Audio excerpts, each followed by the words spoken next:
You're listening to Head to Head, a Star Wars podcast. Two fans, two generations, all things Star Wars begins now. All right. Well, hello, everybody. I'm Eric Vansel. And I'm Daryl Sanders. And we're your hosts for the show. And, of course, tonight we got a really good show tonight. I've been actually looking forward to this one for a while. This one should be a fun show. It's another one of our top 5 lists, right? So this one is basically, and of course, in the chat, we actually put as a pinned message.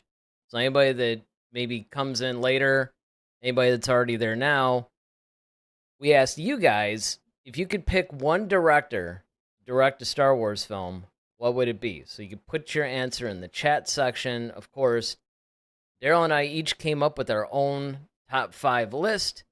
And so pretty much we're going to go through that. You know, we'll do his 5, then my 5, and then 4, and then so on and so on. So it should be fun. You know, we'll talk about a little bit about each director, what they've done, why it would be good for them to direct a Star Wars film, or at least why we think it would, and then let you guys weigh in on it too if you're chatting live with us. And of course, as always, if you watch this on the rebroadcast, definitely put your answer in the comment section and, you know, maybe comment along or whatever, because we do check that.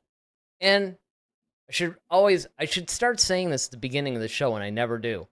If you guys haven't yet subscribed to the channel, hit the subscribe button and definitely hit that like button, because again, that helps us out.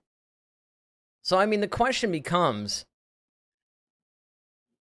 who do we think should direct? Now, what I want to find out from you before we actually get into our list is, why do you think a list like this is necessary? Because if you think about it, you know, Lucasfilm obviously has been choosing directors to varying degrees of success. And I think a lot of fans, I think this one might actually get a lot of views, or I mean, at least it should, because this is something that I think a lot of fans like to weigh in on. Because is it, in your opinion, that Lucasfilm is not choosing the right directors for Star Wars, or do you think they're not handling the directors correctly? So in other words, they're choosing good directors for the franchise, they're just not, you know, handling them correctly. Sometimes it's both, honestly. Yeah, It depends. I can go with that. It just depends on honestly depends on the film which we're talking about. Because, you know, you have someone like Tony Gilroy, who did an excellent job with Rogue One. J.J. Abrams did an excellent job with The Force Awakens. But then you have Rian Johnson, you know, not so much. And then you also have J.J. Abrams, once again, he did a good job with Force Awakens, but then The Rise of Skywalker was going at like hyperspace, you know, as far as the pacing of the movie. Well, let me jump in on this though, because see, so you bring up a lot of really good points, right? So one is there's a little bit of a mismanagement there, because obviously Rian Johnson is a really good director. We've seen that from his other films. It's into Star Wars though. And so you could make the argument of he might be a good director, but maybe not a good Star Wars director. Or you might make the argument that he, you know, he's good. Now, he's one of the few, actually, that was left to his own devices, completely unmolested by Kathleen Kennedy and her minions, right? They just, like, everybody else is getting replaced, like, you know, in the middle of the film, and you get all this stuff. Rian Johnson's the one guy that they just more or less left alone. But the point that I wanted to make, though, with J.J. Abrams is you got to remember that he did jump in at the last minute. Colin Trevorrow was supposed to do episode 9, and they had like a really hard deadline, right? So they had to come up with an alternate story, make it, and, you know, do that. So, I mean, again, I agree with pretty much what you're saying. My only thing is, I don't know if I would hammer JJ so much for The Rise of Skywalker, but do you actually think that the blame lies overall with the directors themselves, or do you think it's Kathleen Kennedy and her constant, you know, meddling? Meddling. If Well, it yeah, I weren't mean, for you meddling ultimately, producers, right? exactly. um, no, I think ultimately it's Kathleen Kennedy's, cross to bear, if you will. But I think a lot of it too also goes into the writing room. I mean, honestly, like that's another one we probably should do is the writers for Star Wars, because directing, like you can have a good director, but if the story is so jacked, it even a good director is going to have trouble making some cohesive sense out of it. You know what I mean? So I think that's another part of it too, and that kind of goes up to the Kathleen Kennedy because they kind of have to approve the story first. I'm sure the directors are in on that too because they have to kind of get a vision of what the writers are talking about as well. So they play a role in it certainly, but we just don't know how that process goes. As to say, like, okay, let's just say, for example, Kathleen Kennedy and her minions of writers, all right, come up with a story plot for a movie, and they get Ryan Johnson to like, okay, I want you to direct this. And let's just say Ryan is just like, I don't think this is really that good. We might need to change some things, or I'm not really agreeing with this. It's like, okay, is Kathleen like, well, do it anyway? Yeah. Or how much of the do they have to alter that? Well, the other thing you got to So look it at it just too. depends. This is another thing that, and I'm sure this subject will come up once we're going through our top fives, because you have some directors who are strictly directors. They're brought in, you have a writer, and then they bring in somebody to direct or whatever their directing style is. Then you have other Hmm. directors, though, that actually prefer to write their own projects. In Hmm. fact, a lot of times it's one of the stipulations in their Agreement. agreement, contract, whatever, is that they actually get to write it and direct it. So I think that obviously we could certainly go off on another tangent about, which one's really better. I mean, is it better to have a separate writer and director? Is it better to have a director who writes, a writer who directs? Because then that way the vision is kept a little bit more pure, because it's coming from the same person. I mean, there's arguments to be made either way. Ronaldo joins us, of course, today.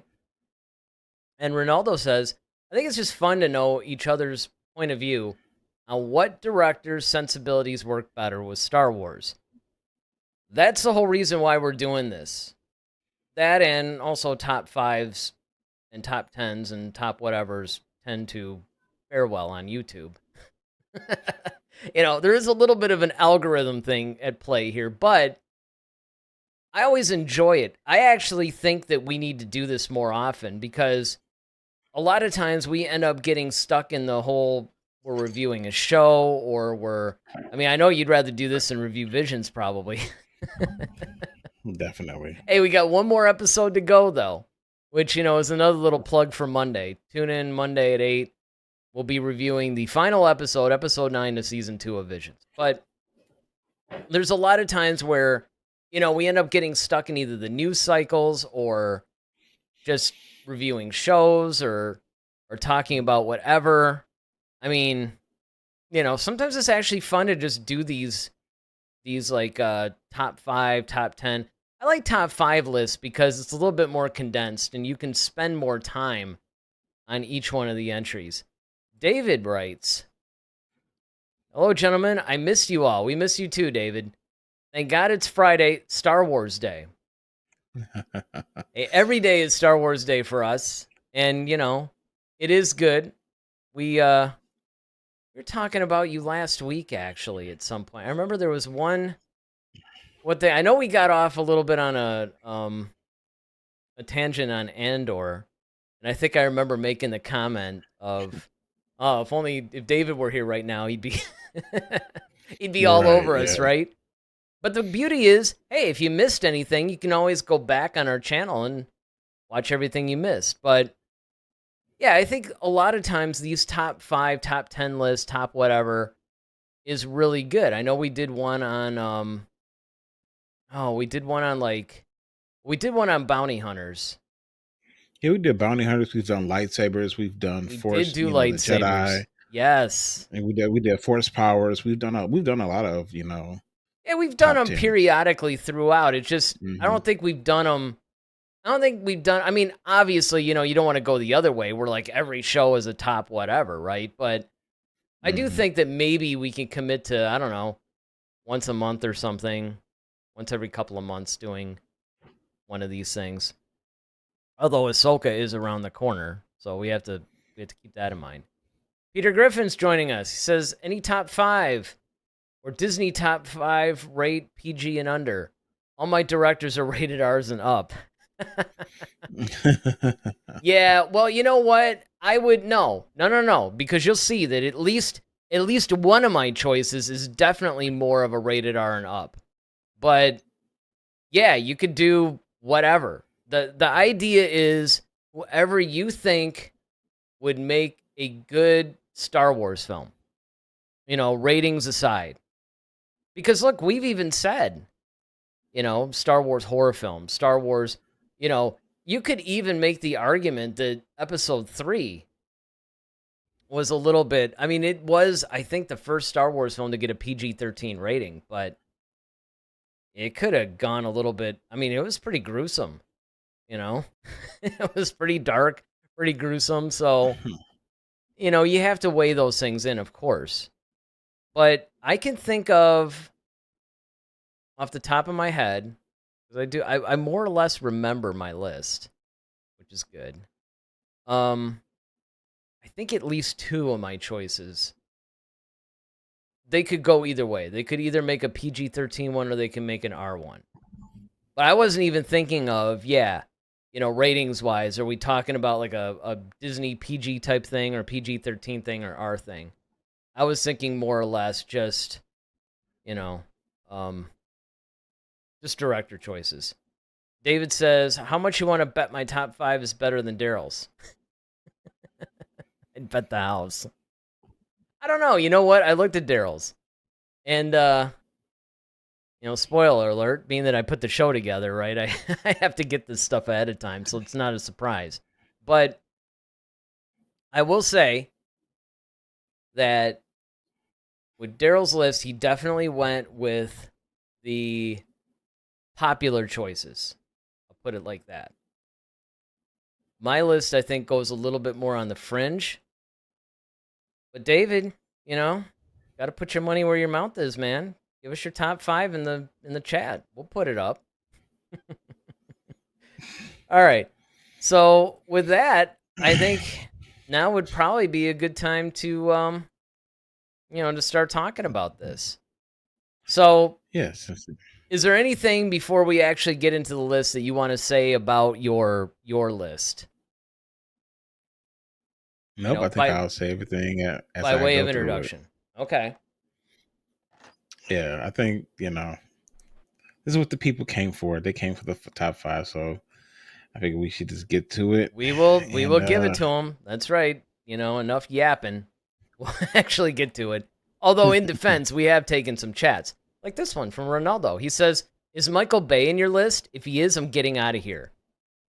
No. No, he's not. I'm just kidding. No, Michael Bay is not on the list. Although I will say, what movie was it? Scorsese, maybe.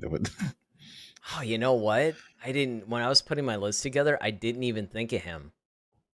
Martin I Scorsese? I may have put him in there only because I think he would be an interesting choice, and they could definitely, like, if they made a gangster type, like dealing with like Jabba and the whole criminal empire, Black Sun and all that, I think Scorsese would be a shoo-in for something like that. So I'll put him in as like my number 6. We're doing top 5, but he would have just missed it. But yeah, man, I didn't even think about him. And I'm sure there's probably, like I said, this isn't so much definitive. I mean, and you could say, okay, this is like the top 5 choices. Like these are the ones that Daryl and I, each of our respective lists, these are the top 5 of all the directors we like to see. But, obviously there's more. But the point that I was going to make was, He did Michael Bay. Ah, man, there's like some movie on Netflix or something that he recently did. I don't think it was Extraction 2, or maybe it was Six Underground or something like that. It was some like action movie or whatever. I actually thought it was cool. Like I thought it wasn't too completely over the top. All right.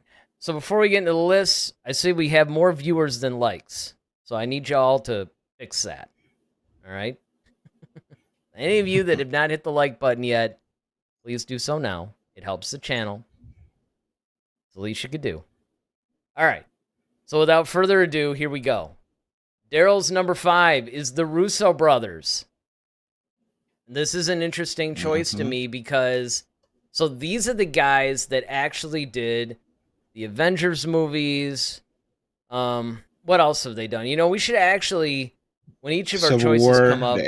Well, yeah, that's an Avengers movie. Well, that's kind of, it was really Captain America, but we all call it like Avengers 2.5, right? I mean, you know. Right. Yeah, they've done Captain America, Civil War. They've done, like you said, they've done Endgame, but they've also done Extraction and Extraction 2. Okay, so And The they Gray did Man, that's Extraction and currently, Extraction 2. Have you seen those yep, movies? yes, Yeah, they're great. yes, awesome. And, you know, again, they're not necessarily And if mindless Chad is action. watching, he will, yeah, if Chad is watching, he will appreciate that too. Yeah, if Chad is watching, well, actually, if Chad is watching, I finally saw Extraction because he knows that I saw Extraction because I was late to the game. Extraction came out in like, I don't know, 2020 or something. And Mm-hmm. I may have heard of it. I haven't necessarily, I don't know, for some reason it flew under the radar. So we were talking at work one day and he was talking about Extraction 2's coming out. And I'm like, Extraction 2? What was Extraction 1? Which, of course, I got, Mm-hmm. significantly pounded into the ground about the fact that I hadn't seen Extraction 1. So in Extraction 2 dropped, and I had gotten sick with food poisoning like a couple of weeks ago or whatever. And I thought, you know what? I'm laid up anyway. This would be the perfect time for me to check out these action films. And whatever the Michael Bay one was, I want to say it's like Six Underground or it was something like that. And it was actually pretty good, like I said. But yeah, the Extraction movies, even though you would think that they would be just these almost mindless action movies, they really weren't. I mean, they were really good movies, I thought. They were pretty much what an action movie should be, which is why, Yeah. and I think that we should quantify this too by when we give our director choices, what kind of movie do you want them? So your number 5 is basically the Russo brothers. What kind of Star Wars film do you want to see these guys make? Honestly, I think the Russo brothers could do a very good High Republic. I think they could do because the thing about the Oh, Russo that would brothers be, is that yeah. they are very good at taking content, especially comic book content that's already been established, and transferring that to the screen in a very compelling way with a good amount of action, the right amount of dialogue. I think they will understand the Star Wars humor. I mean, they're already part of the Disney umbrella anyway, so it's kind of like I know they have to be aware of it. You know what I mean? So I think the Russo brothers have um a cool way of shooting action as well. So if you want to see something new, and that's the thing, a lot of people want to see something new in Star Wars. It doesn't always have to be, a new lightsaber or some new um I guess device. I mean, sure, that's going to be necessary. You don't want to keep rehashing a Death Star 30 million times. However, you could they could come up with a different type of weapon, but they're really good at doing action. Like some of their shots are beautiful. Like one of my favorite all-time cinema scenes is when in Civil War when Iron Man and Captain America have their big battle, and they have that one climactic moment where Iron Man like shoots his repulsor rays and Captain blocks it with the shield, and you kind of have this almost like wallpaper looking shot that they kind of put in slow motion. I thought that was brilliant. So Yeah, it's they just things could. like that. Right. No, they could do some without question. And the other thing that's really good about them too is the fact that, again, they're not mindless films. I often compare the Avengers movies with the Transformers movies. And the Transformer, of course, that's a Michael Bay thing, I think. But the Transformer movies are more mindless. I mean, the first Hmm. one, maybe the second one, but definitely the first one was really good. I thought it was a good balance. But the Russo brothers with the Avengers movies, with Civil War, with some of the other stuff they've done, they know how to balance character development, plot points, and action. And you're right, they could actually take some of these wider, more epic Star Wars stories, if you will, and Hmm. actually bring them to life in a way. And the High Republic is a really good example of that. I didn't even think about that, but they might be the prime choice to bring the High Republic to life. All right, so my number 5 is a fringe guy, and it's basically David Toohey. So, if you guys don't know who this guy is, he's actually, in a lot of ways, he's really more of a writer than he is a director. But he's the guy behind all the Riddick films. Pitch Black, Chronicles of Riddick. He wrote The Fugitive. He wrote a bunch of, it's just endless how many movies this guy has written. But he's a guy that I always thought could actually make a very compelling Star Wars film. Because especially when you go to Pitch Black. And if I were going to make a more horror-based Star Wars film, he's the guy I would definitely tap to do so. Because if you look at Pitch Black, and then of course you look at Chronicles of Riddick, which is a little bit of a different film, he has a definite style, but at the same time, he also, he's also one of these guys who basically, I'm trying to see how I want to say this. He's got like a stylistic kind of thing going, but he also knows how to move a story. He knows how to create suspense. He knows how to handle characters, because remember, it was his movie that was pretty much the intro to Chronicles of Riddick in the Pitch Black thing, right? Because Chronicles of Riddick was really the first movie that everybody kind of saw more of a, I don't know, it was more Riddick focused, whereas Riddick is just one of the characters in Pitch Black. But I love that film. I always thought it was one of the most amazing sci-fi films ever. And even at that time, because that movie came out in like 2000, I always thought to myself, what would it be like if this guy actually created a Star Wars movie? All right, so our chats are pretty active right now. Let's get to some of those. So first of all, Ronaldo, most of these are actually from Ronaldo. He says, I could totally see them, meaning the Russo brothers, working on Star Wars. He was like, these guys know how to do big bombastic films. His number 5 is Luc Besson. Now that's an interesting choice too. The movie that made me want him to direct a film is actually one of his bad ones, Valerian and the City of a Thousand Planets. I actually thought that was a good movie.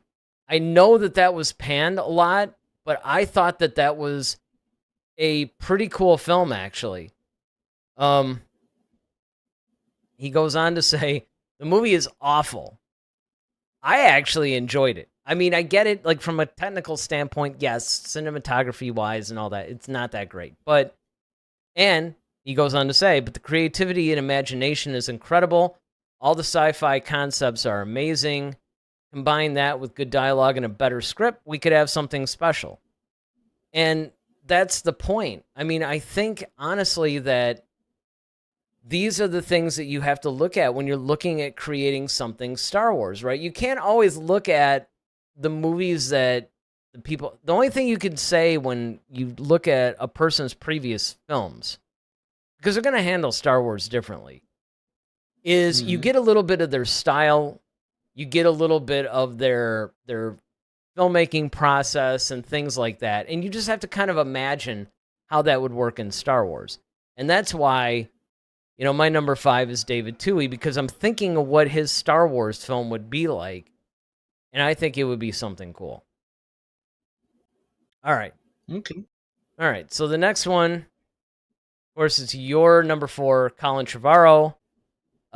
Yes, I think that, of course, this poor guy didn't get his shot, right? He was supposed to make, what was it called? Duel of the Fates. How can I forget that? That used to be one of our segments.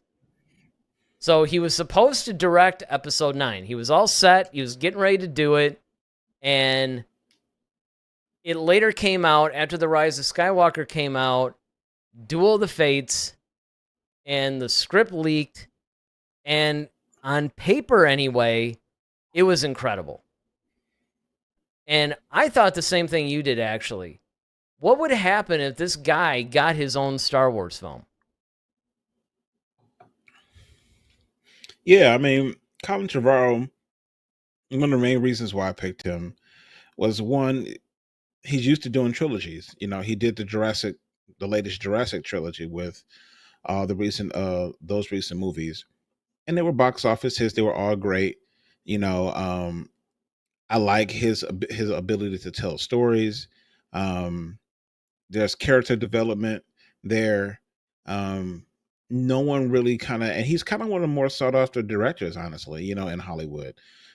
He kind of has his own unique style. He's young, but not too young, where he kind of borrows some things from, the older generation, but then he also kind of takes advantage of new technology and the ability to use that in a lot of the Jurassic Park movies, which he's most notably known for.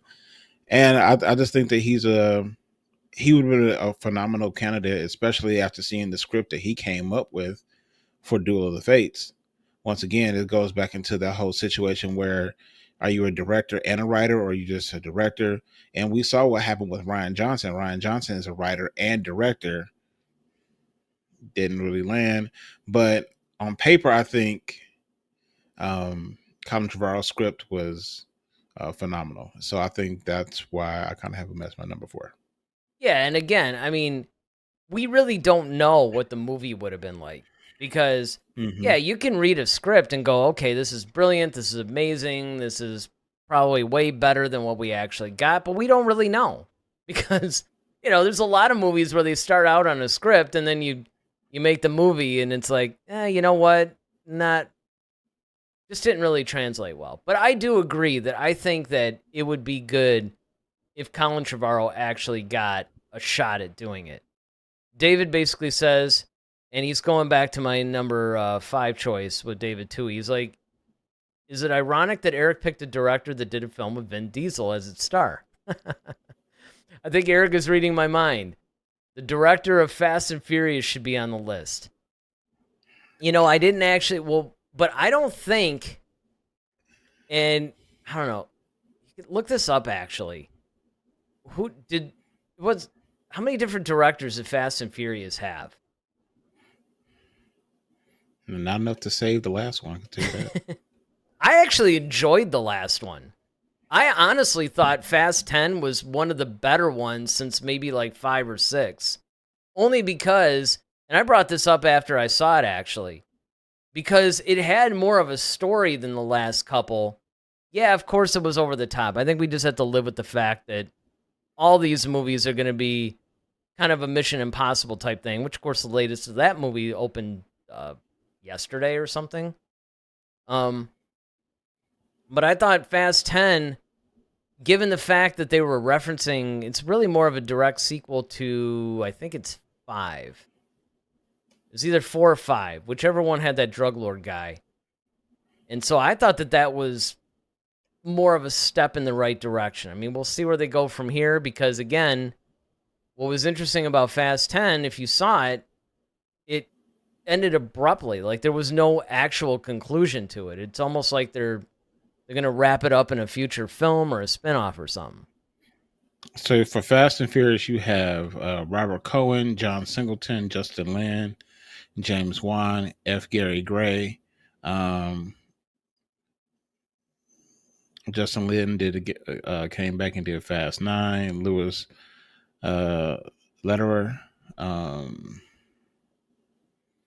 So yeah, those are Yeah. your So directors. there was a lot. I mean, look, it would be interesting to give one of those guys, particularly Justin Lin or James Wan.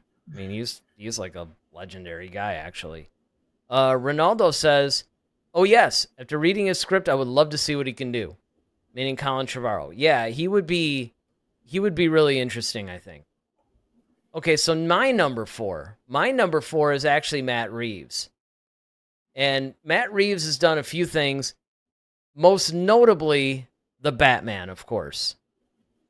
Can't wait to hear David's Yeah, I know opinion on this one. David's gonna go off on me on this one. See, he was cool to me about the whole Fast and Furious thing. Now he's gonna turn his guns against me. But as we wait for that chat to come in, because as you know, a lot of times people are getting these things like 10, 20 seconds or whatever after we say them.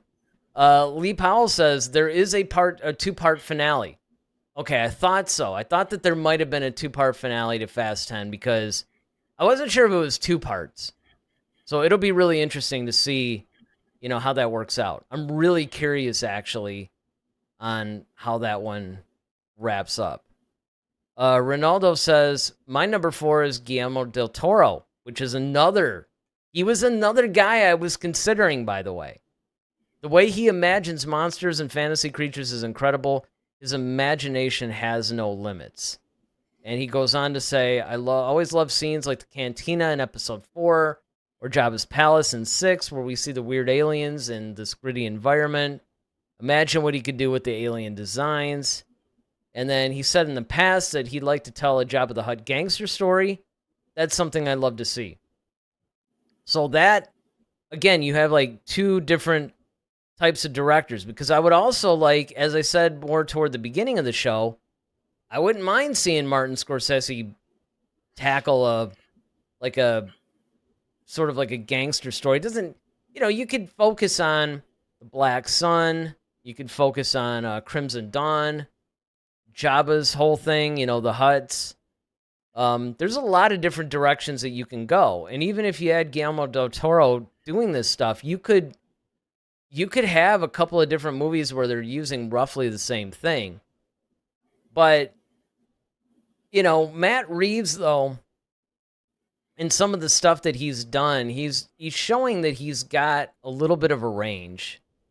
And he's showing that he can handle subtlety, story, a lot of different things. And I just think it would be really interesting to see what he would do in the Star Wars universe. I think that a lot of times, some of these guys are more obvious than others. And again, I mean, spoiler alert, there is one duplicate that Daryl and I do have. This person is at different places in the list, but it is a duplicate. But other than that, I would say if I had to categorize our list, that my list is a little bit more on the what ifs or the fringe. Daryl's is probably more what I would say Star Wars fans would conventionally want, except my number one. My number one, which you'll have to watch the rest of the show for, my number one is a fairly obvious choice for Star Wars. Okay. David, of course, had to respond. He says, Matt Reeves can't even pick a lead character correctly. If he did a Star Wars movie, the cast will suck, and Daryl will overhype it like it's Grammy worthy. That'd be Oscar, though. Well, see, doesn't even know. Jesus. So, I mean, I get it. I understand the criticism of Robert Pattinson as Batman. I, too, once thought, as you do, to quote a little bit of a Star Wars thing here, I was actually, for me personally, I was surprised by his performance. Because I walked in there, I was ready to hate it. I'm like, seriously? Edward, Twilight? I mean, You're going to put this guy, and even though he played kind of an emo type of Bruce Wayne or whatever, again, I would have to say that you have to understand the context, because the problem with Batman, and I've said this before, but I'll say it again, the problem with Batman is you can't have the same type of character to tell all the Batman stories, because the different comic book sources of Batman are wildly different. If you look at the Detective Comics starring Batman, which is what the Batman movie directed by Matt Reeves is from, it's a completely different guy. Like, completely. Like, everybody forgets that there's like 3 or 4 different, and that's not even counting like Batman Beyond and some of this other stuff. There's a few different characterizations of Batman. He's not as consistent as, say, somebody like Spider-Man or Superman, where you did have different series in those too. You had the Spectacular Spider-Man, the Amazing Spider-Man. There's like at least one other in there. But his character was relatively consistent. The only difference is one of them was more of a high school thing versus another series had him more in college. And then, of course, you had the Miles Morales version, things like that. But, I mean, for the most part, if we're talking about Peter Parker, it's a pretty consistent thing.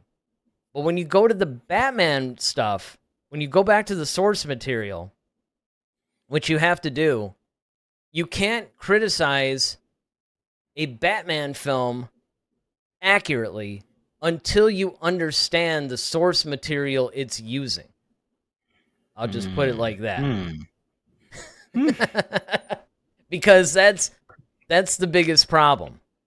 And a lot of people are not aware of that, because a lot of people, with the Batman comics, there's that one Batman that we've all had kind of shoved down our throats, and that's what the general populace sees as Batman. But if you've been a comic book collector... David, excuse me. Got to take care of that cough. Yeah. I mean, I've been collecting a lot of these comics, like in the 1970s and early 80s. I was like huge. I was practically a comic book dealer at that point. And even then, and of course they had more, but the character's been around since the 30s, and it's not just evolving like how Superman's a little bit more of an evolution thing, right? Like, you had the early action comics with Superman where he couldn't fly. A lot of people don't realize that. The early Superman comics, he could leap tall buildings. He could jump. Yeah, over. Exactly. So it's almost like, because of his ability to jump so high and so far, it almost mimicked flying. But he didn't actually get the flying ability until later. And then, of course, you had the Bronze Age, the Silver Age, the Gold Age. You have all these different series of Superman where his powers differed a little bit, some of his villains differed a little bit, but the character itself was consistent. Batman, on the other hand, was not. There were very definitive comic book series that treated the Batman mythos completely differently. So you have to factor that in whenever you rank these films. So you're saying with your pick for Matt Reeves, because he understood the series of which he was pulling from, that makes him a keen director, and the Batman was more of an accurate depiction because of the series of what he was drawing from. Yes, absolutely. Because Star Wars is very similar in that regard. Exactly. Now Star Wars doesn't have, unlike the Batman, they didn't take, like, say, I don't know, Han Solo, Luke Skywalker, or something like that, where it's complete different reimaginings. Different iterations of the characters. But, however, you have to look at, okay, where are we in the timeline? So, like you said, if you were to if Matt Reeves were to do a Star Wars movie, where in the timeline would you place him? Ooh. Well, I didn't go that far. We were just doing top 5 different directors, man. Now you're making me think. Now you're actually making me use brain cells on a Friday night. All right. So what would be... Wow, that's a good point. What would actually be appropriate? Well, first of all, What are some of the, look this up for me. What are some of the other key things that he's done? Because, I mean, it's not just the Batman. I mean, the Batman was one of the main things I was basing this on, but I know he's done other key stuff. But I would probably venture to say, wow, this is like a... Well, he's done. He's also doing the Batman too, by the way. Well, yeah, I mean, Um, but you know what I'm saying. I'm not... yeah, I'm just saying. I mean, I know, you War gotta with the say it. Planet of the Apes, Dawn of the Planet of the Apes, Let Me Oh, In, right. Cloverfield. Yes, Cloverfield. Dude, I mean, Yeah, seriously, I knew that that name meant something. that Um, name no longer has any meaning for me. that's right.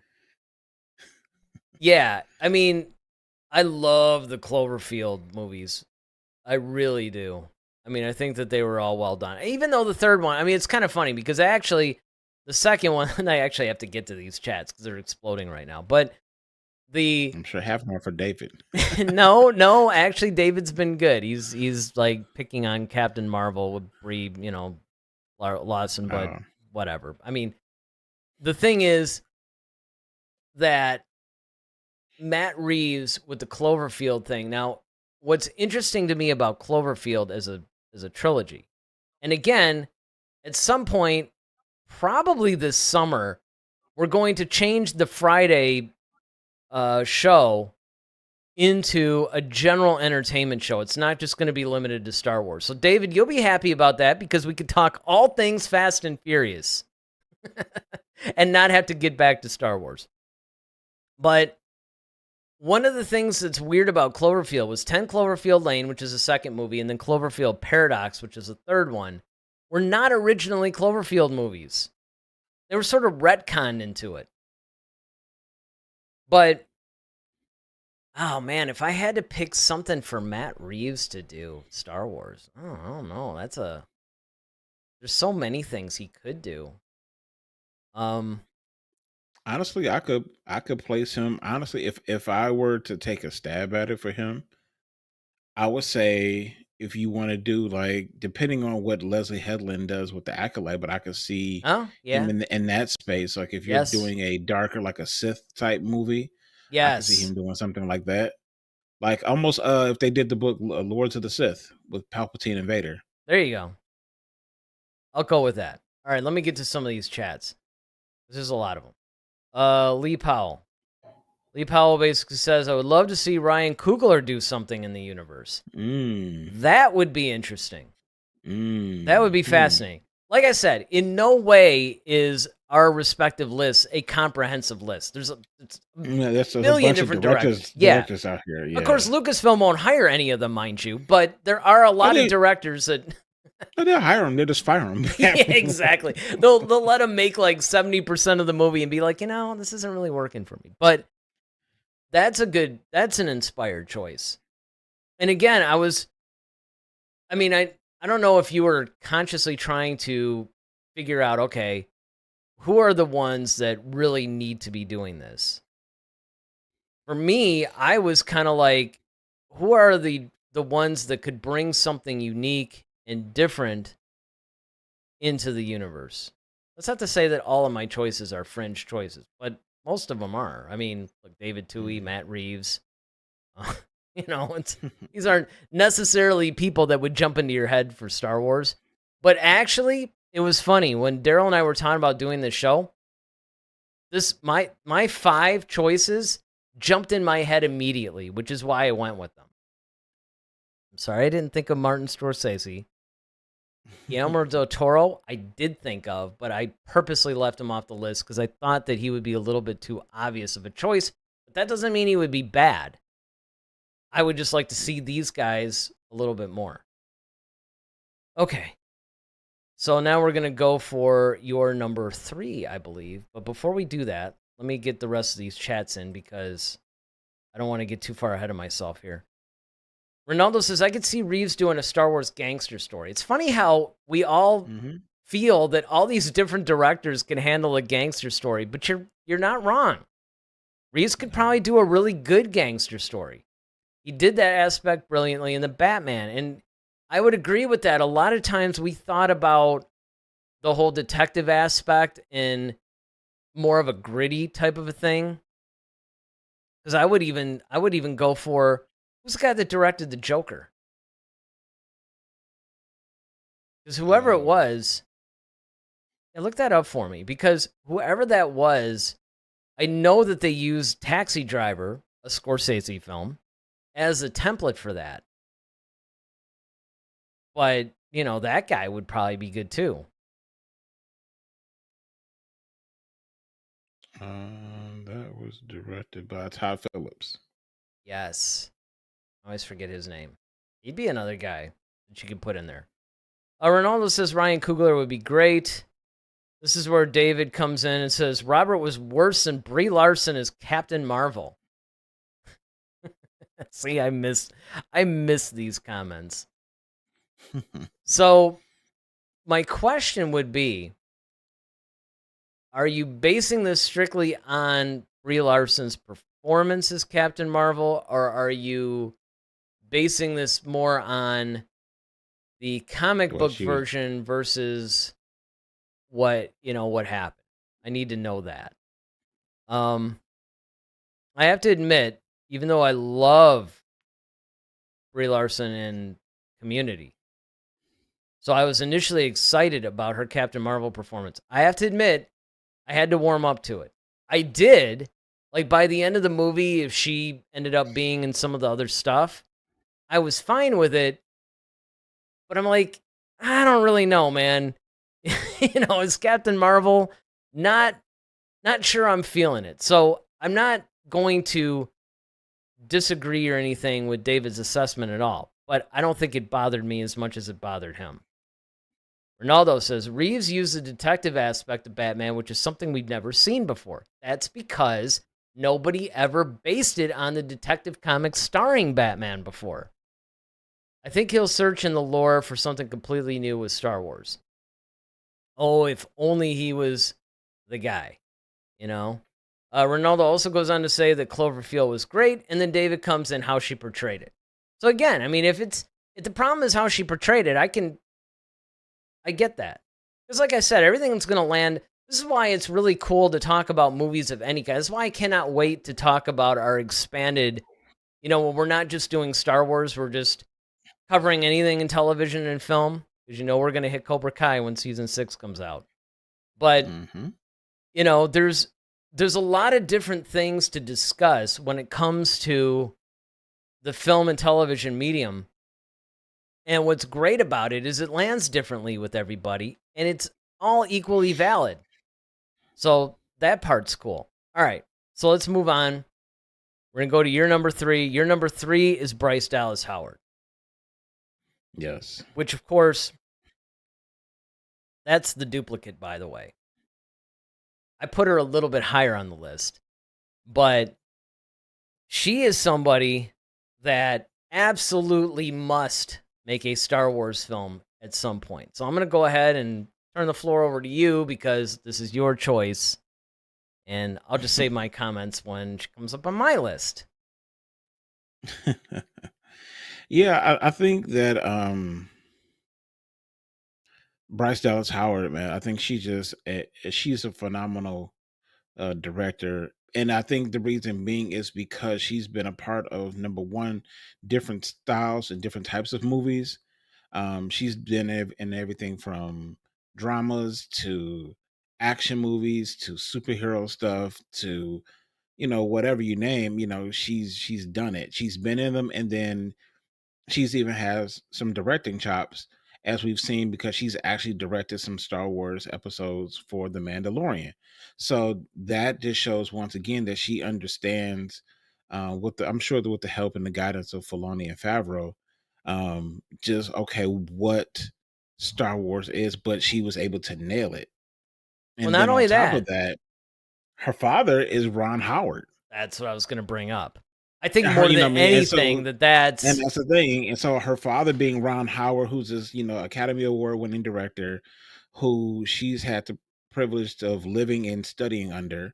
And then on top of that, even her dad came in and, at the last second pretty much did the Solo movie Mhm. after they fired the directors of Lord and Miller.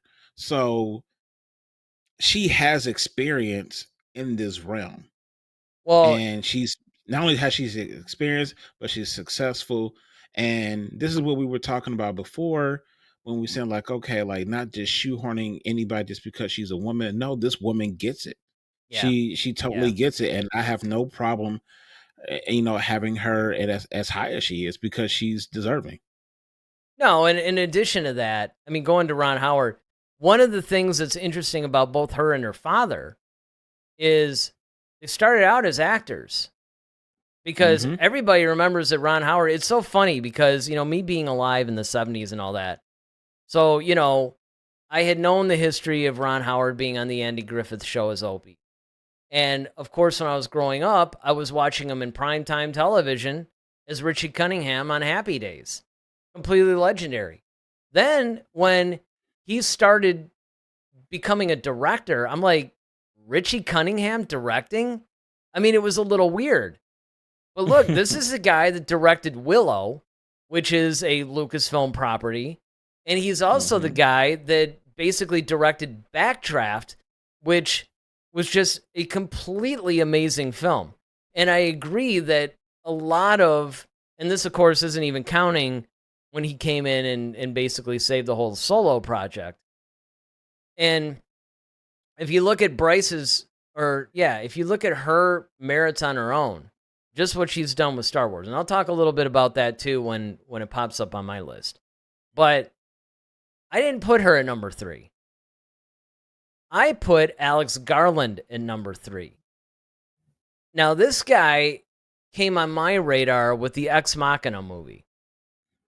And he's done some other stuff. I don't know. Why don't you look him up and see some of the other things he's done? But I base this choice solely on what he did with Ex Machina. Now, oddly enough, Ex Machina did star, as one of the stars anyway, Oscar Isaac, Poe Dameron himself, right? So there's a little bit of a Star Wars connection there. But for me, when you really look at Ex Machina as a film and just how it was done, how it put forth this message, there was a little bit of the whole like AI thing and the problems and the fears that come up with that. And then also the AI woman herself. I mean, it was just a brilliantly done film. And I'm thinking in my head, like, man, and again, this is like a couple of years ago when I saw the movie for the first time. I'm like, this guy could really do something fantastic with Star Wars. And I would love to see what he would do. A couple of things. If I were taking some either legend stories or canonical stories, a lot of the ideas that were brought up even in this recent season of The Mandalorian were as far as droids and how they were, almost like slaves, and do they have any rights? And of course, we got a little bit of that in Solo with L3, but there's a lot of things that he could do. I mean, he just has a broad range. So have you had a chance to look up everything else he's done? Yeah, he's done Annihilation. He's done 28 Days Later. Oh man, Uh, yes. The Beach, which was good with Oh, The Beach was incredible with DiCaprio. yep, Leo DiCaprio. Dread, the Judge Dredd movie. 28 Weeks Later. Never Let Me Go. The Tesseract. So those are some of Yeah, and when you look his at, major accomplishments. if you just cherry pick a couple of things out of there, the 28 whatever series, right? 28 Days or Days Later, weeks, yeah. because he's done both of them. That was the Hmm. first time that we actually got zombies. It moved really fast. And if you just watch the way that film unfolds, especially 28 Days Later, because that was the first one, if you watch how it unfolds, it's unlike any zombie movie that came before it. And yet, it influenced zombie movies going forward. When you look at Annihilation, starring another Star Wars alum and Natalie Portman, or as the Critical Drinker also on YouTube says, Natalie Port Person, which cracks me up every time he says that. He always calls her Port Person instead of Portman. But that movie it had a lot of really cool themes, there's a lot of subtlety in that film. It's not just like a typical sci-fi film. And Annihilation and Ex Machina are very similar in that regard. Amazing movies if you haven't seen them. And then what was the other one I was going to comment on in that? The Beach. The Beach. The Beach was a movie that I saw in the theater when it first came out. So my mom was a huge DiCaprio fan. And that movie just riveting. It was just riveting. The way that it handled character development and just the way it unfolded. It was so good. And this is the kind of talent that we need. Unrestrained, mind you. You can't have Kathleen Kennedy micromanaging these guys. You need to, unrestrained, give somebody like Alex Garland the reins to make a Star Wars film. All right, let me get some of these chats in. Glad you guys are chatting in. I knew this was going to be a topic where everybody would want to talk. So Ronaldo says his number 3 is Steven Spielberg. He's George's friend. He understands Star Wars, and I think he's top 3 best filmmakers of all time. You can't argue with those points. That's all I'm going to say for now.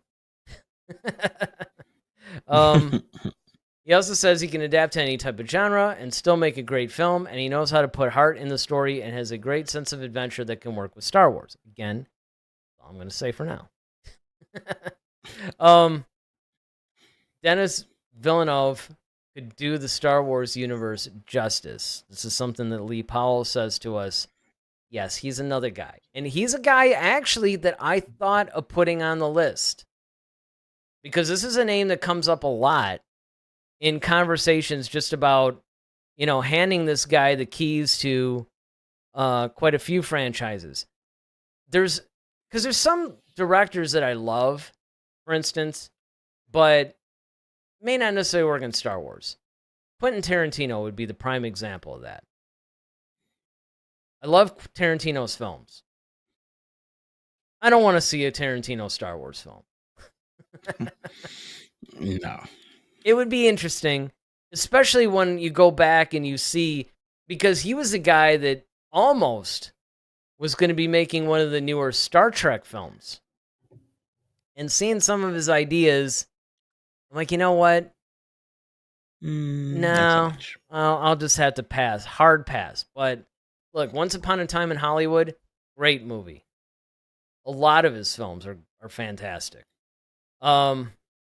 And of course, Ronaldo concurs that he would be perfect. He's his number 6 now. All right, so I got Scorsese, you got this guy. All right, so moving on, I guess we're going to be going for your number 2 now. So your number 2 is David Yates. This is also an interesting choice. Go ahead and set this one up.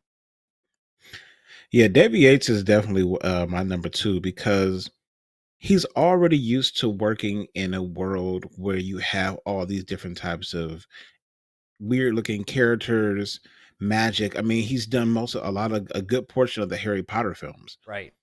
And that's I've where often I know said that Star Wars, yeah, and that's what I'm saying. And I think that if you really think about it, like Star Wars is almost nothing but Harry Potter in space.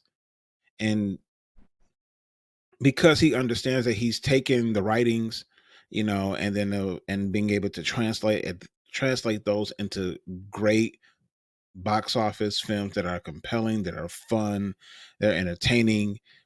The CG work is great, and all of it. I mean, they're phenomenal movies. Of course, they're a huge property of Disney right now. When you go to Disney World, a lot of people get into the Harry Potter thing.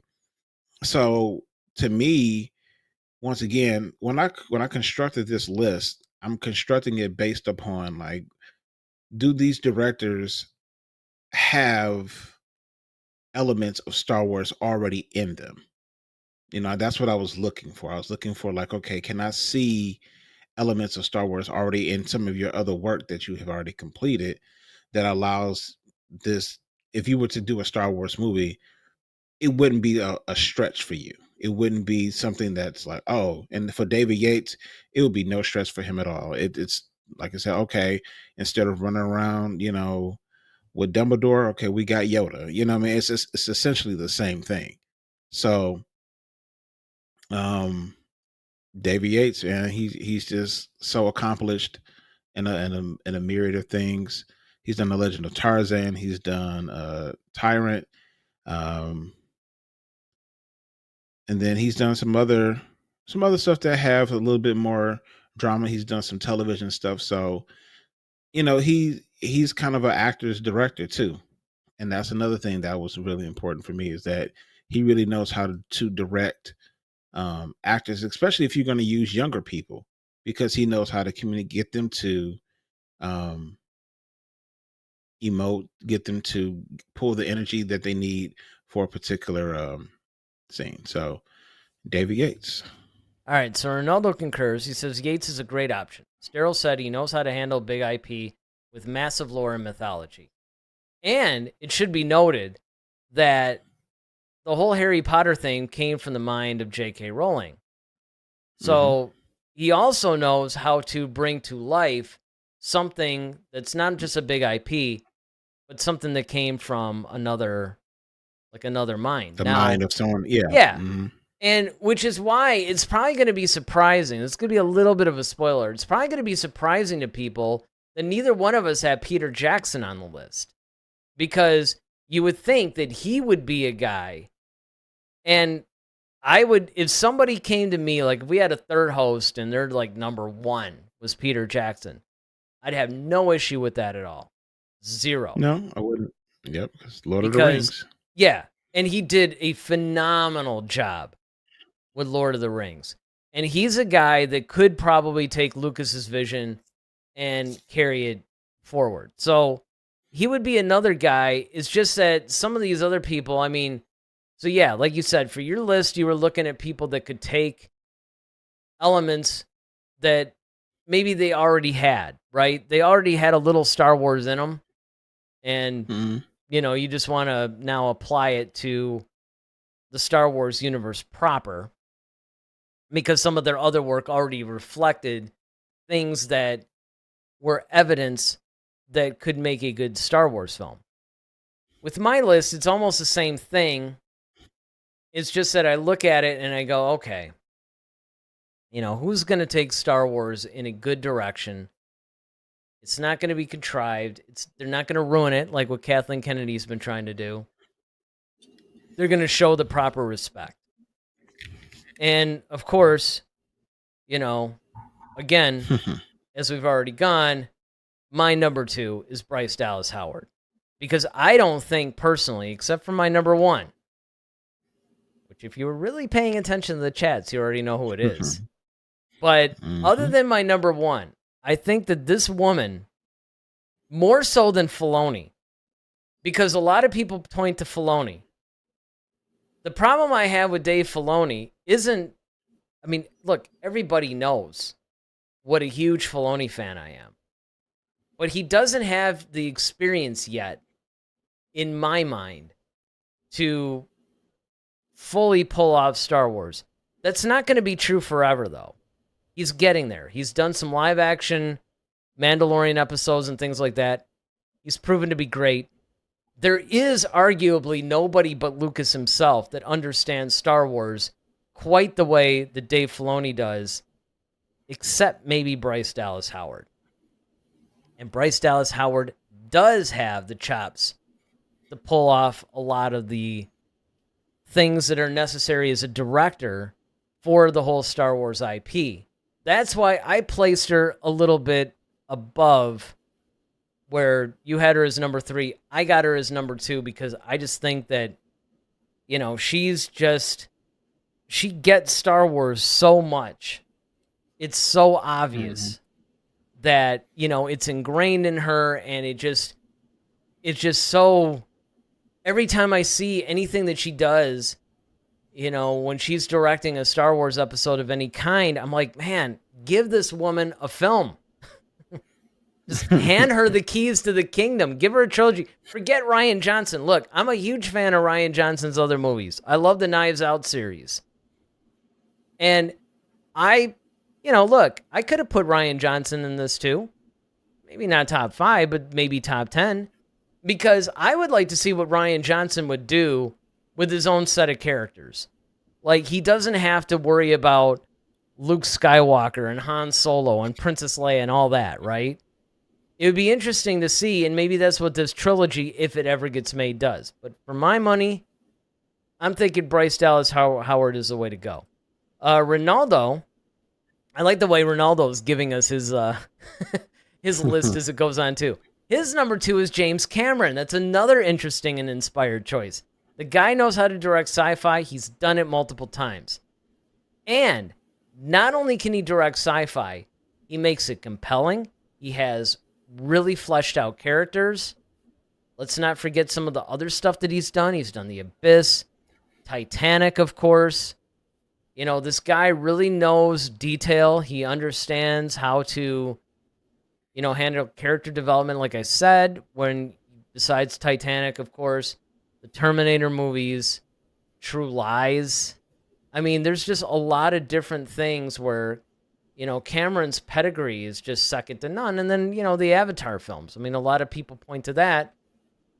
Even though people don't necessarily connect as much, you also have to use the Avatar films as a mean to understand that this guy knows how to deal with technology and push the envelope. Yeah, I was going to say that. Much like Lucas did, right? Mm-hmm. All right. Ronaldo also says, I mostly chose him because of the Avatar film, of course. He knows how to write families and relationships between father and sons. They're two very important aspects in Star Wars. Some would argue maybe too important. Also, technological advancement is very important for him, so he's basically saying what we just said. This is using Star Wars. I'd love to see how he could advance that aspect in Star Wars. Yes. Sorry, Ronaldo, we didn't put up the chat, but that's kind of the same conclusion that we came across too. And look, that's because it's a universal truth, right? I mean, yeah. Cameron's like perfect for this. David chats in. Now, these aren't in order from greatest to least. He's just going to blow his whole wad here as far as all the directors go. Stan Lee. Well, so a dead guy. Good luck with that. All right. Well, I guess if you're going like of all time, we can leave it at that. Chris Nolan, I considered him. Chris Nolan would definitely be an interesting choice. He would definitely be in my top 10. Russo brothers, that was Daryl's number 5. James Gunn, I considered him as well. Akira Toriyama, that's a good choice. Look at Daryl's face. He's impressed. Am I? Yes, this is my impressed face. Yes. Were you gonna say I'm really impressed at how bad this list is? He is impressed that you want to direct a dead guy to direct. That's that's impressive. I mean, that is impressive. If that happened, if we could reanimate Stan Lee, that would be impressive. I would be impressed. All right, most impressive. Let's go for our number ones now. Daryl, your number 1 is of course Dave Filoni. Now, all the comments that I made about him notwithstanding, he is definitely the guy that is getting the keys to the kingdom in Lucasfilm. At least he should. Yeah. I don't know if I would go as far as to say, like I said, for me, and of course, you know, it's your choice, so you get to illustrate all this, but for me, not yet. I want to wait 3 to 5 years until he has a little bit more. I'd like to see him direct another feature film before he takes on Star Wars. But he must write the next film, without question. The floor is yours. Dave Filoni. Yeah, I think that, you know, as you are aforementioned, that he is the heir apparent to George Lucas. And I'm sure, you know, not just on the animation side, which is where he heavily worked with George on, but I'm sure during the process of the prequel trilogy, he had a chance to sit around the set and watch George be George. I think that's very vital, because not only do you understand George's storytelling tropes and understanding what Star Wars actually is, but you understand like what goes into the mind of how he creates these characters and creates these moments that we've all loved and enjoyed, and who, like, you can't get any closer to the maker than him. It's just like, I hate to put it in this context, but I feel like this is the only one that could be that would make sense. Is like if George Lucas was God, this is Jesus. It's like, how do you you know what I mean? It's just kind of like, how do you not? You know what I mean? By no ways, and do I believe that these two are like, the Like creators of the Bryce world, Dallas but Howard is Peter. that's Mary. Upon this rock, we're going to build this Build franchise. this- The very gates of Fast and Furious would not prevail. Yeah, there you go. Um, Well, that's actually, you Daryl know chapter what? 5. This is a good Anyway. time to bring this comment in from David, because he says Daryl's comment about Stan Lee is why he's outside the pearly gates. But more importantly, Stan Lee is inside. He's not going to be directing a film anytime soon. Yeah, Not to mention the fact, has Stan Lee ever directed a film? He writes comics. I don't think he's ever directed anything. I'm just saying. Well, David doesn't know anything about films anyway, so why would Well, that's not a then surprise. the point is that he's got to watch our new show that's going to premiere at some point soon, where the Friday show will turn into a general entertainment show. And it'll also be on the Eric Vansel Media channel. For a while, we'll keep it on the head-to-head channel just because we want to try to port. But you guys got to start subscribing to the Eric Vansel Media channel. You have to subscribe to that so you guys can start seeing some of the content that's going to soon be produced over there. Obviously, our entertainment show will be there. A music show or 2 or 5 will be there. There's going to be some other stuff. Yeah, so that's... You can't really... I mean, again, I would never argue against Dave Filoni. For me, I just need to see him get a little bit more experience before you turn him loose. But... Sure. I mean, and this, these are all people that I feel like who should direct Star Wars movies. Yeah, that's true. That's a good point, too. I mean, that's what I'm saying. Like, this is... I'm not saying these are the... Right. Not the guy that's going to do guys... it for 2025 or something, right? So... Yeah, exactly. Yeah, no, that's a good, that's a valid point, actually. We got our own rules. Filoni is, like I said, he's had the assistance of Favreau, who's a phenomenal storyteller himself. He sat on a George Lucas. He like I said, he's created and written amazing stories. He's done his own with The Mandalorian. Those have been successful. So, like I say, he's on the right path and trajectory to, like you said, take over the keys to the kingdom and really just make Star Wars hopefully what we all envisioned it to be. So, absolutely. That is my 5. All right. So now David says Stan Lee is the greatest of all time. He gave us Marvel. Tell Daryl to stop being disrespectful. I understand good cinema. How, when you don't even know if he's a director or not? Be nice to our fans. He's my brother. I can... Yeah, you know what? Well, here's the thing. Here's the thing you got to look at too. I mean, again, yes, he gave us Marvel, a comic book, genius. Right? Well, here's the thing that's interesting about that. Like, let's just say, for the sake of argument, that Stan Lee were still alive, because that's a very important thing, right? He needs to be alive to make future stuff, so you have to assume that. If he were alive, you had Gene Roddenberry. So I would not mind seeing Stan Lee do a comic series in Star Wars, and then have a movie be made about that. That's where I would go with Stan Lee. All right. But now that we know where I would go with Stan Lee, let's see where I go with my number 1 choice. My number 1 choice, kind of spoiled in the chat section, it's Steven Spielberg.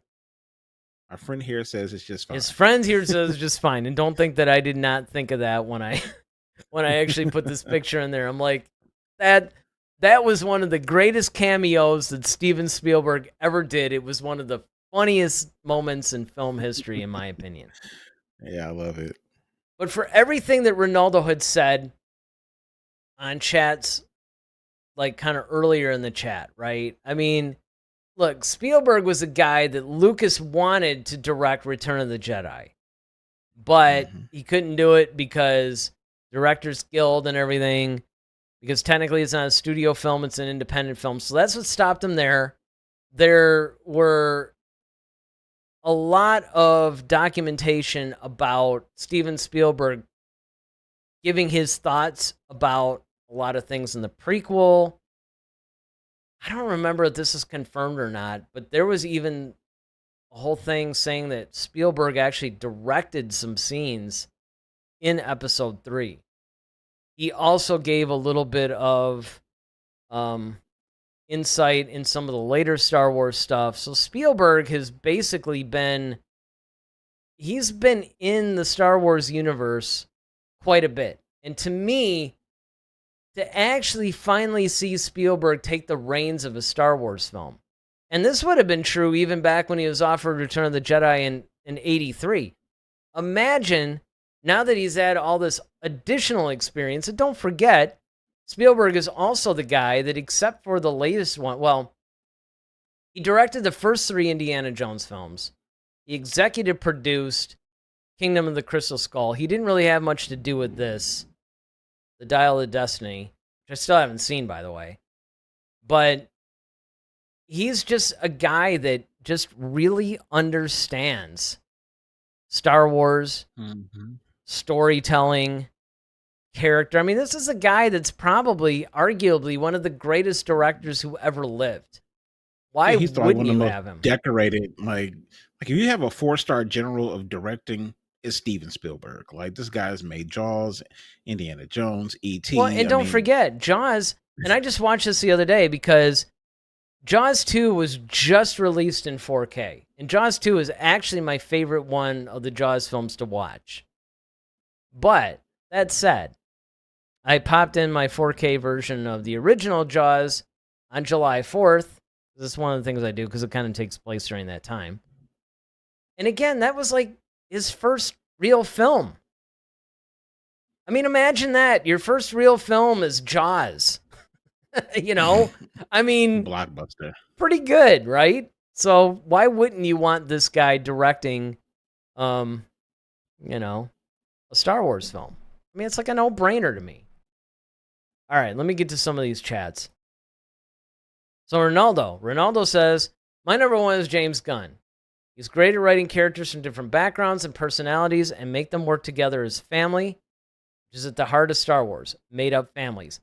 That's actually a really good observation that I did not think of, especially if you look at the Guardians of the Galaxy films.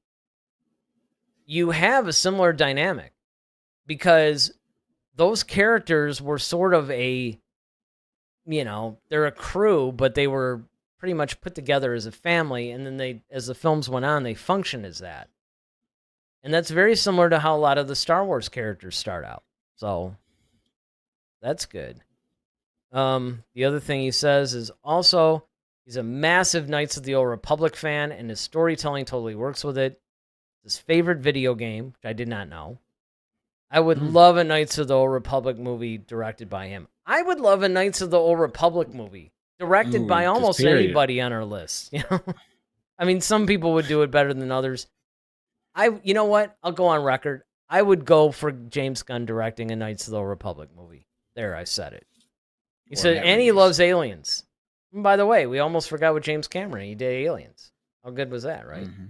They're in a lot of his projects. He's very creative with that. David comes in and says, I know Stan isn't a director. We're still on the Stan Lee thing. And not just a comic book, the greatest comic writer ever. Comic writer. Star Wars can't compete with the dynasty Stan built. He'd turn Star Wars into Marvel 2.0. You know, I can't really say that I necessarily agree, only because I know where you're going with it. Because you could draw parallels between Stan Lee in the comics and George Lucas in film. Because both did innovate their respective mediums. Because everybody forgets that George Lucas created a lot of things. It's not just Star Wars. I mean, when you look at the hardware side, he actually created the very first digital camera ever. Right?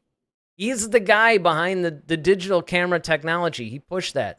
THX, which is a very, like a kind of a specialized multi-channel audio, which of course Dolby Atmos and DTS and all that modeled, but THX was the first.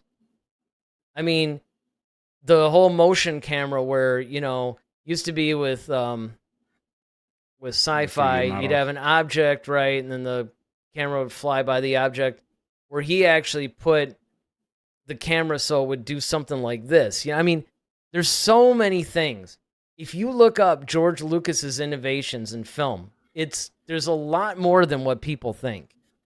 There's the obvious stuff, but then there's a lot more than people think. So I see the parallels in the two. However, George Lucas isn't going to write a comic book anytime soon. I don't think Stan Lee would necessarily translate well in the film world. Of course, now we'll never know. He's dead. But again, I think that the happy medium would have been if one of the greatest comic writers who ever lived created a Star Wars comic, and he may have. Maybe he did create some of the earlier ones. I'm not entirely sure, even though I had some of them. Then you can base something on that. Ronaldo says, also in Michael Rosenbaum's podcast. Yes, I watch Inside View all the time. Of course, a Smallville thing that he does with Tom Welling. Every week I watch. He mentions that spectacle movies have become generic, and he wants to make something new and tell never-seen-before stories. Yeah, that was James Gunn. James Gunn was actually interviewed by Rosenbaum on his Inside of You podcast. It's an amazing show if you've never seen it. Rosenbaum interviews everybody from former Smallville cast members to, current stars to past stars. I mean, he's really setting the world on fire, and he's a great interviewer, by the way. And yeah, there's a lot of nuggets in that James Gunn interview that a lot of people didn't even realize. He goes into the whole reboot thing with Superman and stuff like that. It's fantastic, but I would agree. He says the kind of mentality is something Star Wars and other big IPs need today more than ever. And he uses other sources for inspirations for his sci-fi stories.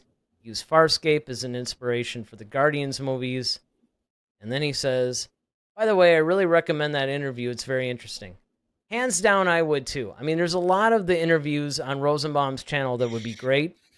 That one, though, if you're a James Gunn fan, if you're a Marvel fan or DC fan, or just a sci-fi fan in general, yeah, that's a great one. All right, so that's essentially our top 5 lists. You still have about 20, 30 seconds left in the chat to make any final comments you want. If you guys are watching the rebroadcast, make sure you hit the like button. I can't stress this enough. It's an easy thing for you guys to do, but it really makes a difference for our channel. It really does. If you guys haven't yet subscribed, I would highly recommend subscribing. I'm biased, I know.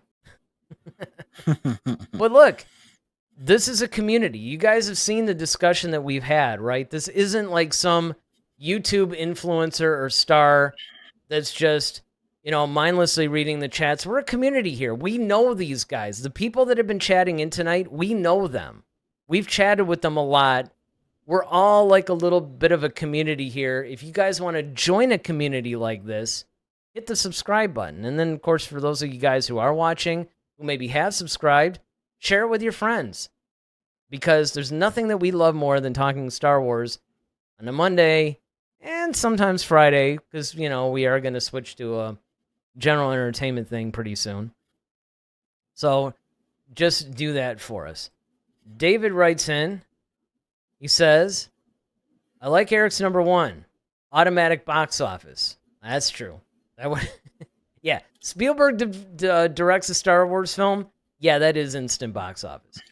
Mm-hmm. Star Wars would shoot back to the top. They should hand him a check and say, write a number. Then tell him he can have whatever he wants if he agrees to direct Star Wars.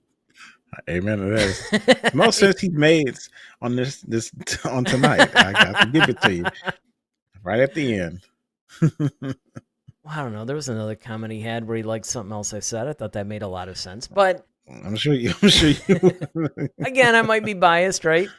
But you know what? It's true, though, because in a way, I think if Spielberg directed another, like a Star Wars film, it might put it back where, like, that's second only to me than bringing Lucas himself back. Like, the top would be to bring Lucas to come back to do a film or a trilogy of films. Second would be Spielberg doing a film. Third would be, of course, just give the reins to your number one, Dave Filoni. So, hopefully, these guys, of course they're not watching our show. I'm sure Kathleen Kennedy's not taking notes like, oh, that's a really good inspired choice or something. I mean, she should, but she's not. So, we'll just have to wait and see what happens with the current crop of movies. Because, again, you got one coming out, like, in a year and a half. You got another one coming out in, like, 3.5 years. I mean, there's movies that are basically on the schedule that we know nothing about. So we'll just have to see. I mean, there's a James Mangold movie, and look, we could have put him on this list. I wanted to do ones, though, that weren't already doing a Star Wars film. But he's, like, this Dawn of the Jedi thing, I mean, it looks pretty promising to me. We'll just have to see how it goes. So what I want from you guys, if you don't mind, is in the comment section, especially if you're watching the rebroadcast, you saw what the people who are chatting in were saying. Leave your top 5 list. I want to know the top 5 directors that you guys want to see in a Star Wars film. And you know what? You guys that have chatted tonight, go ahead and put that in the comment section. Get the ball rolling. Show the other people how it's done. Put the comment in there, your top 5 directors that you would like to see do Star Wars. All right, so Monday's Visions Day. But you'll be happy, Daryl. It's the last Visions Day, at least until they do season 3. Right. Have you watched it yet? Nope, me neither. I usually save it for either the day of or the day before. We'll just have to see how it goes. But if you guys want to know, because the big question of the week is always, did Daryl like this episode of Visions? Well, and that's kind of the big deal, right? All right, so now Right. David gets our last chat in. He said Matt Reeves should do a Sith horror thriller suspense movie. Just let someone else pick the cast. Here's the thing. I'll say this and then we'll go for real. I would probably... Okay, I think that's a good idea. I think he could do something because there were some horror, suspense, thriller elements in the Batman and, obviously Clover, some of the other stuff he's done, right? But I would think I would edge David Toohey a little bit above if I were going to do a horror, thriller, suspense thing.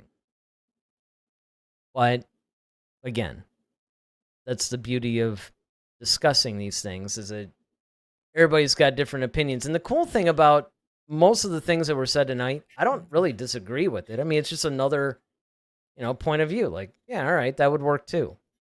So let us know what you guys think. And join us again Monday at 8, where we're going to be reviewing episode 9, the final episode of season 2 of Star Wars Visions. So until then, I'm Eric Vansel. I'm Daryl Sanders. May the Force be with you. Always. Head to Head, a Star Wars podcast. Be sure to follow us on Twitter @HeadToHeadSW. Submit your questions for our next show. Visit our official website at headtoheadswpodcast.com. Until next time, may the Force be with you, always.